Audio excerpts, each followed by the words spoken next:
So thank you all for coming here today to a talk with a possibly somewhat non-lunch friendly title.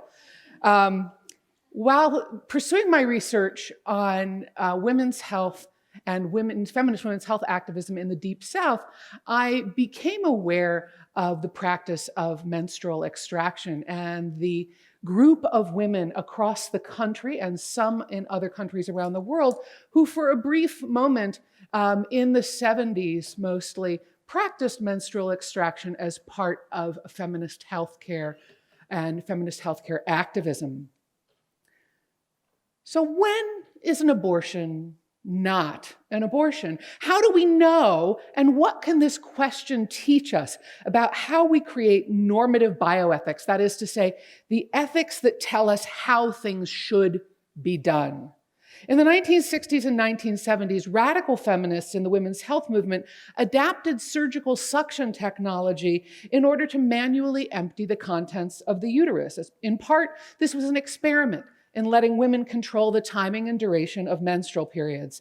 But they also realized that in so doing, there might be a possibility, which was at that time unknowable, that the uterus in question could contain a very early embryo.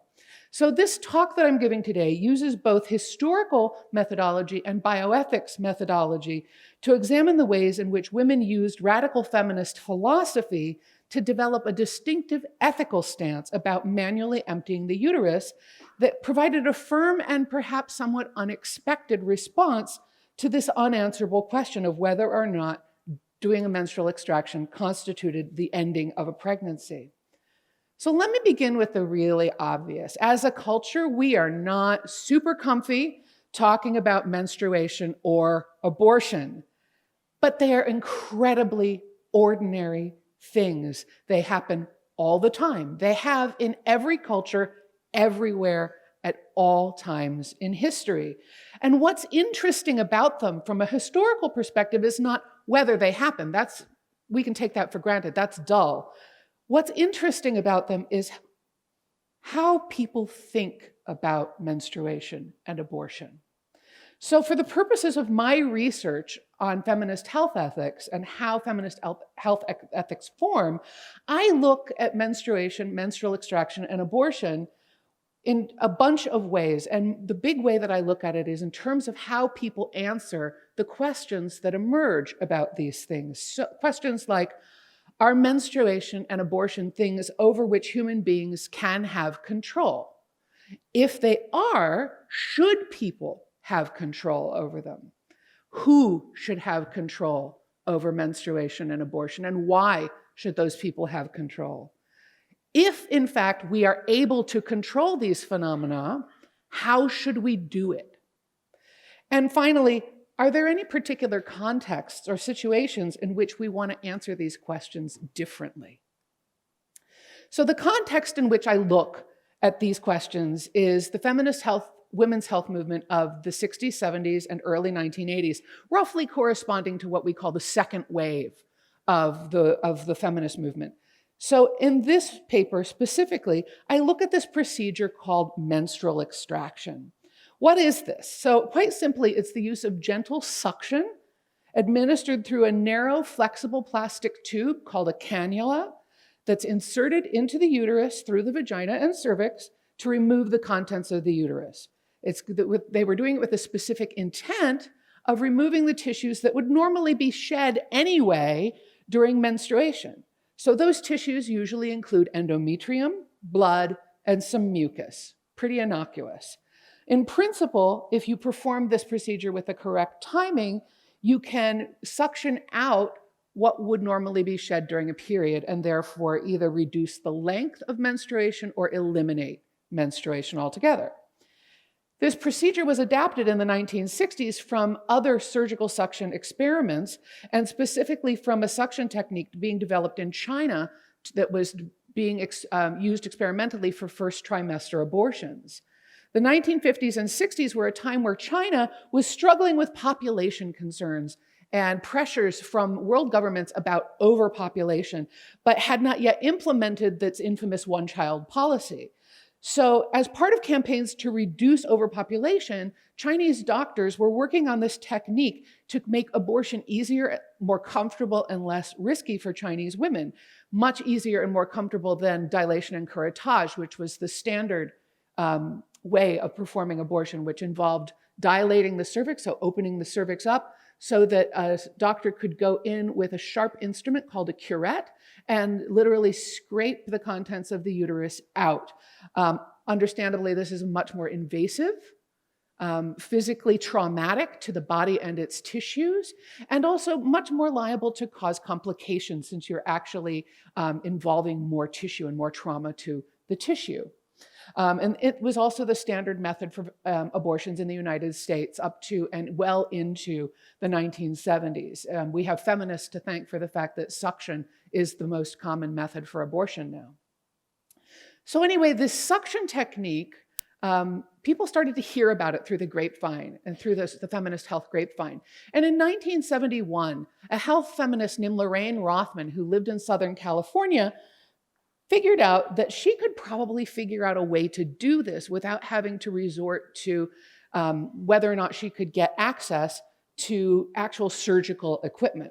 So Lorraine, who was and remains a really brilliant human being, figured out that she could create a suction kit using common everyday parts, many of which you could get at the hardware store: canning jars, aquarium tubing, a one-way valve, a syringe that you could get at a veterinary supply that would allow you to create suction. All of these things were cheap, they were easy to find, they were easy to use, they were easy to sterilize, and most importantly, they were really low tech. This is entry-level technology. So she created a schematic for this, she built several prototypes, and she called it the DEL-M, which stood for delete menstruation. So the uterine suction procedure that you perform with a DEL-M is really simple. It's not a do-it-yourself procedure for the simple reason that reaching your own cervix is difficult. But for somebody who's well-trained, it's not difficult at all. Any adequately trained lay person can learn to do it. And if done carefully and correctly, it has a very low risk of complications, and it takes between 7 and 10 minutes. For those of you who have ever menstruated or have known people who did, I'm sure that you can appreciate the appeal of getting your menstrual period over in 10 minutes or less and not waiting for it to be over, not being passively subject to the whims of your body. And this in itself was viewed by some health feminists as being inherently feminist. As Lorraine Rothman said, and I quote, "Menstrual extraction places each woman in active control of her period. We no longer wait passively for our monthly visitation. We choose to have or not to have them, when, where, and how." So I'm sure that many of you are already thinking about the obvious. Isn't it possible that in performing a menstrual extraction, one might also be performing an abortion?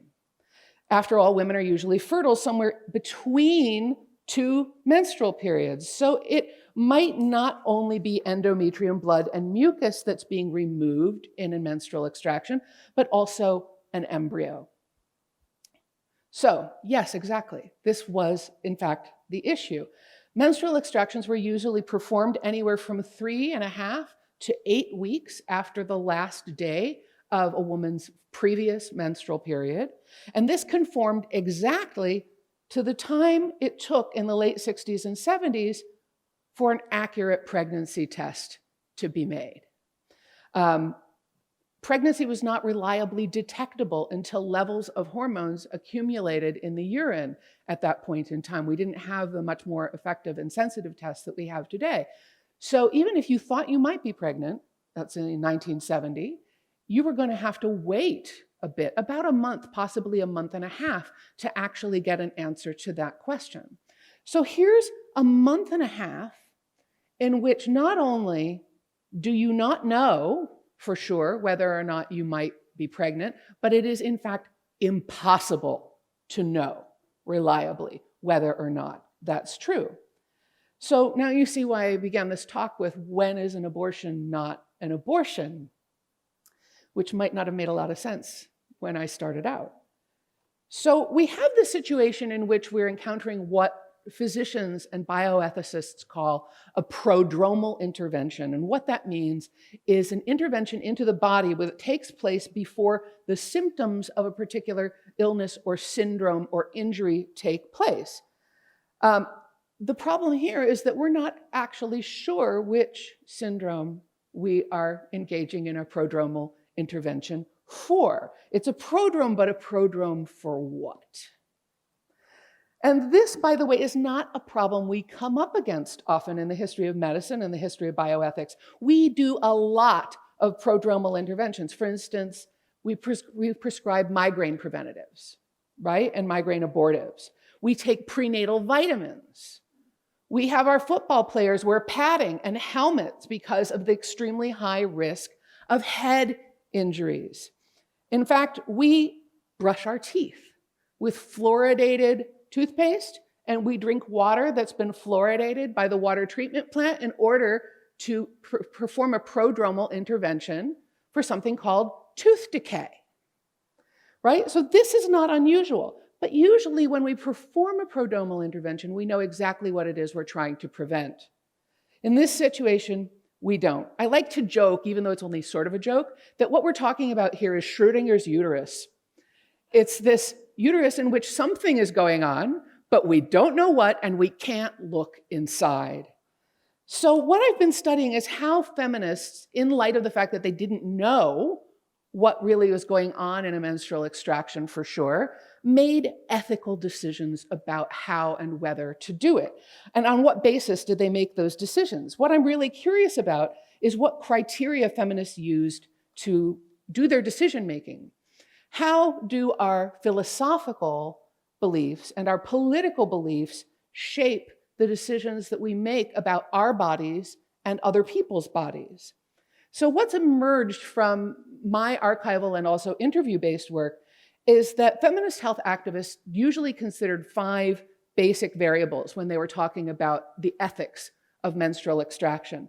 They considered the nature of the intervention, they considered the legality, they talked about necessity, they talked about commodification, and then they considered the question of who controlled access to the procedure and who performed or oversaw the performance of the procedure. So first off, the nature of the intervention. By this, I don't mean just or even primarily the question of is this an abortion or not, but questions like, is it safe? How safe? Does this intervention require a high level of medical expertise to perform it safely or not? Some of the interventions that we make, like let's say a spinal tap, are things that are sufficiently dangerous and complicated that we want somebody with a professional medical education to perform them. Other medical interventions that we make, like let's say the decision about whether to take Tylenol or aspirin for a headache, are considered low risk enough and sufficiently non-dangerous that literally anybody is allowed to make this decision. So we want to think about, in the case of menstrual extraction, is how complicated an intervention is this? Health feminists generally believed, on the basis of their own practice, that training, or advanced training, like professional training, was not required to do this. The procedure had proven remarkably safe, actually, in the hands of careful, trained laypersons. Health feminists often did this on an experimental basis, and they acknowledged the experimental basis of this work. One group that kept records, they had a menstrual extraction group that ran for 7.5 years. They did over 1,000 menstrual extractions during that time, and they had one complication that was bad enough to send someone to the emergency room for antibiotics. So that gives you a pretty good indicator of how safe this can be. So in general, health feminists could agree this is not an intervention that requires a doctor. It's not something that requires a physician. As for whether or not this procedure constituted an abortion and whether or not that mattered, health feminists seem to have occupied one of 2 positions. Either they prized women's autonomy over their own bodies above all else, in which case they viewed it as completely immaterial whether or not there might be a conceptus in the uterus at the time of a menstrual extraction, or they valued that this provided the option of a very early, non-traumatic, low risk, low complication abortion. In either case, basically, it didn't matter what was inside that uterus, because either there wasn't anything, and who cares, or there was something, and the woman had the right to make that decision. And if you're going to make that decision, don't you want to do it in the least invasive and complicated way? So as far as feminist health activists were concerned, this question of is this an abortion or not was a non-starter. They did not care. I have not yet found a case in which a health feminist objected to menstrual extraction on the grounds that it might terminate a pregnancy. So moving on to legality, and concerning legality, this is where feminists did have to think about whether or not they were likely to be performing an abortion. Prior to Roe versus Wade in 1973 and its companion case Doe versus Bolton, of course, abortion was illegal in the United States, or at least most of the United States by that point. So here's a question that you have to answer is, are you willing to go to jail for doing this? Is it ethical to ask one of your feminist sisters to perform a procedure that could conceivably land her in jail for performing an abortion? But there's another legal issue here too, and that's the issue of whether or not doing this constituted practicing medicine without a license, which actually at that time in many states held a stiffer sentence than performing an abortion. So several health feminists had actually been prosecuted, arrested and prosecuted on those grounds for practicing medicine without a license for this kind of intervention. And this is a notoriously public battle to fight. It makes the headlines. It's also expensive and time-consuming. So the risks of being busted for practicing medicine without a license are pretty considerable. Now, sometimes feminist activists were able to get off on these charges by arguing that, look, what we're doing is about as much practicing medicine without a license as when your dad tied a string around your tooth, and tied the other end to a doorknob and slammed the door, right? It's about as much practicing medicine without a license as if you go with a flashlight and look at your throat in the mirror to see if it looks like you're coming down with strep. And sometimes judges agreed, sometimes judges didn't agree. But the really interesting thing is that in specific, this procedure was referenced nowhere in the law. Also, mainstream gynecologists rarely recognized it and rarely performed it. So if doctors don't recognize it as medicine and they don't perform the procedure as medicine, is it medicine? Hard to say. So legally speaking, one of the issues about the ethics of menstrual extraction is that it occupies a place outside the law. It's what we call an extra-legal intervention. It's not illegal. It's not explicitly legal. We don't know what it is. So on to necessity. This question, is menstrual extraction necessary? Well, who gets to decide what necessary means? Health feminists had a range of views on this issue, and this is actually one of the places where there was the most disagreement within the feminist community about menstrual extraction.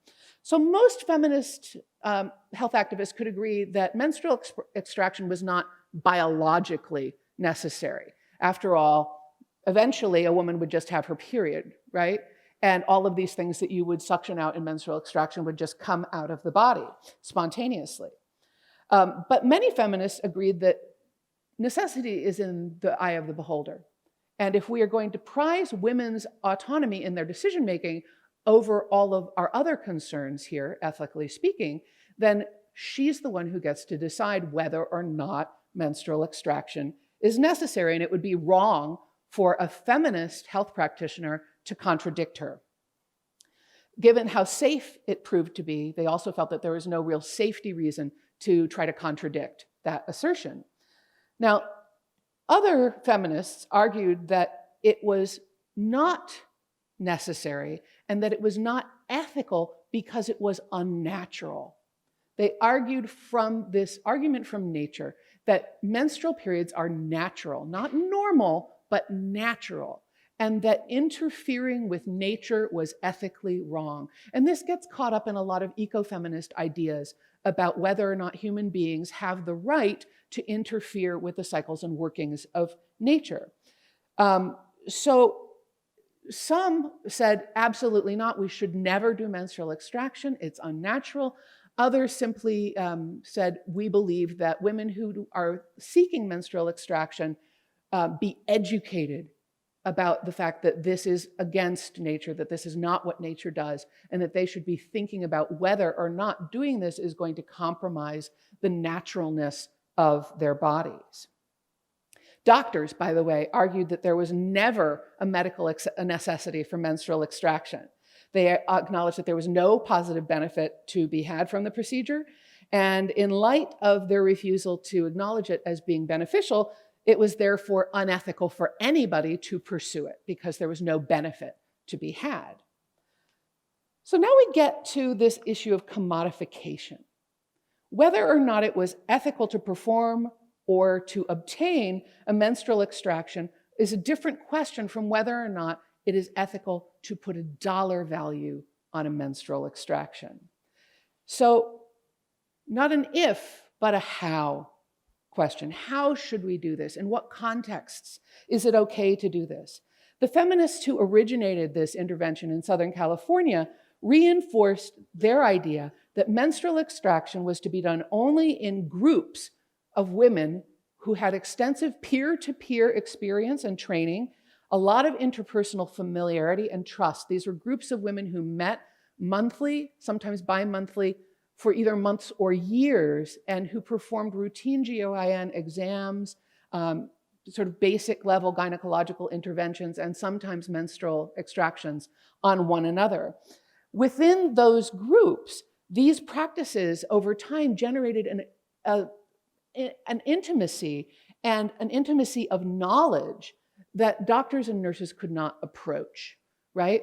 So most of us go, if we are diligent about it, go to the gynecologist once a year for a wellness check and a pap smear. These women were meeting monthly. They knew one another's bodies intimately. They knew what looked normal. They knew what didn't look normal. They knew how to tell when somebody was having a problem or coming down with an infection, right? So these radical feminists in California and in some other places argued that this context was invaluable and priceless, and it was the only context in which menstrual extraction should be performed. Therefore, it was unethical under any circumstances to put a dollar value on it or to sell it as a service. As Lorraine Rothman, again, this is the woman who invented the Del-M, said at the 1974 menstrual extraction conference that happened in San Francisco, and you think some of your academic conferences are arcane, each woman had selected herself to be a participating member of research into the safety and effectiveness of menstrual extraction. This cannot be provided by any group as a service. So here Rothman is leaning on conventional medical ethics about medical experimentation, that volunteers are not compensated, that volunteers give their time and access to their bodies and assume the risks for the sake of generating medical knowledge. On the other hand, other health feminists kind of looked at this whole situation and said, look, this isn't difficult, right? We've all learned how to do this. The materials are cheap. Why can't we make this available as a service to people who come into our feminist clinics? What's the barrier to putting a price tag on a procedure that is very similar to another procedure that we put a price tag on already, namely abortion? We also put, price tags on things like STI testing, pregnancy testing, well woman exams, pap smears, contraceptive counseling, right? So why not this? Some feminist health clinics, the one that I first found, I've found 5 so far. The one that I first found is in Memphis, Tennessee, the Center for Reproductive Health in Memphis, who was the earliest to offer menstrual extraction as a service. Some mainstream physicians and gynecology practices, as the 70s wore on, began to do likewise. And this gives us another little interesting thing to think about in terms of the ethics of menstrual extraction and commodification, which is that we have something to think about in terms of how much they charged.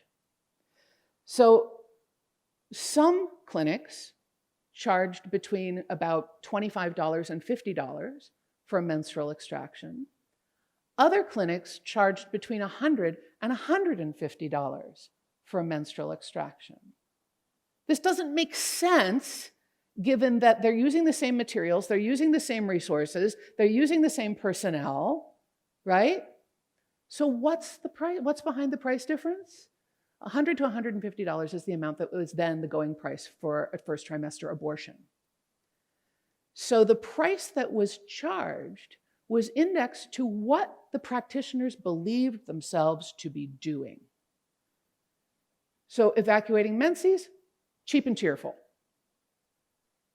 Something that they considered was actually terminating a pregnancy, they all cost the same.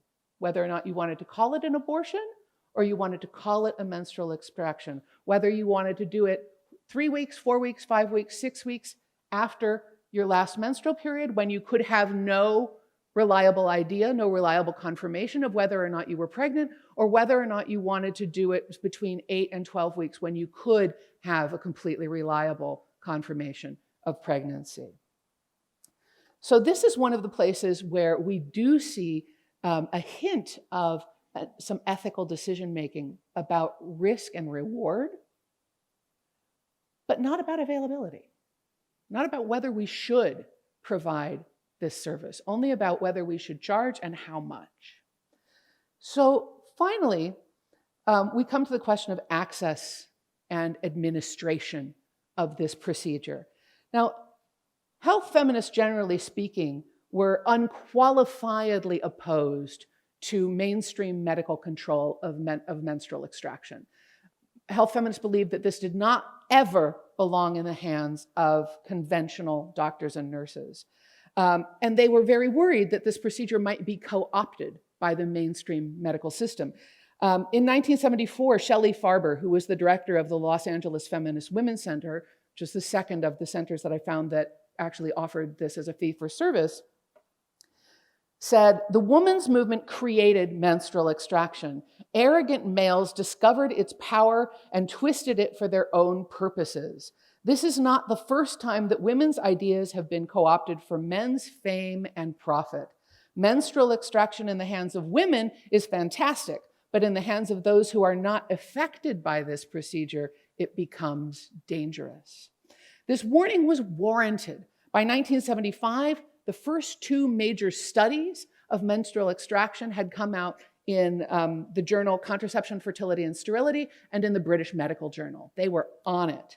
And perhaps more importantly, by that time, NGOs and population control organizations around the world were beginning to consider menstrual extraction as an alternative way of controlling population in the global south, especially in countries where there was a strong cultural taboo against abortion. In other words, population controllers, physicians particularly, were interested in exploiting the Schrodinger's uterus phenomenon, where we didn't know whether or not a woman was pregnant, in order to push the extraction of uterine contents on third world women, developing world women, who may or may not have wanted to be pregnant. And this possibility was realized in 1979 in the lovely country of Bangladesh, which had been going through a famine and had massive overpopulation problems, or what were considered overpopulation problems in light of what is widely now seen as an engineered famine. And in 1979, Bangladesh instituted a policy, a national policy, and created clinics across the country where menstrual extractions would be provided to women free of charge under the national health system. American health feminists, not too surprisingly, decried this as exploitative, unjust, and also as an inappropriate use of medical experimentation on living subjects, because the practice itself had not yet really been canonized or included in standard medical practice around the world. So we have these 5 criteria that we've looked at. And the reason that I look at them is because I'm trying to track what I call the emergence of a vernacular bioethics. And vernacular, as opposed to folk, because health activists were very highly trained. They were very highly educated for the most part, and they had a very consistent and well-developed philosophy and philosophical apparatus with which they operated when they worked on women's bodies. But they weren't sitting down at big tables and saying, okay, how are we going to make our ethical decisions? Their ethical decision-making was made through this gradual process of consensus and conversation and feminist newsletters and occasional conferences, and it was extremely informal and ad hoc. So and they never talked about it as bioethics either. They don't use that word. They talk about what's exploitive. They talk about what's patriarchal. They talk about what's feminist. They talk about what's pro-woman. But they never use the term ethical. They certainly never use the word moral when they're talking about this. So in my work, what I am looking at is how do you develop an ethics without consciously developing an ethics? And with menstrual extraction, I have the opportunity to do something that's quite unusual in terms of looking at it as a medical historian, which is I get to look at a particular intervention from the moment it begins and look at how people respond to and generate group responses to this intervention. We don't often get this opportunity. We especially don't often get this opportunity to look at how groups of people do this at the grassroots. And so the element on which there's absolutely no disagreement in this whole conversation is whether or not it matters that this could be an abortion. Unequivocally, people believe that was not an issue at all. But all of these other issues, was it natural? Was it commodified? Were you being asked to pay for it? Was it being performed by another woman who knew you as a feminist sister? Or was it being performed by somebody you didn't know as a doctor? Was it being imposed on you as a population agenda measure? Or was it something that you could choose to do regardless of whether or not you just didn't want to have your period or you thought you maybe might be pregnant? So this is, and I can't emphasize this enough, this is very preliminary work for me. And this is the beginning of a larger book project that I've started working on prodromes and prodromal interventions, and how historically people have developed varying types of ethics around what it means to intervene before a syndrome starts. So thank you.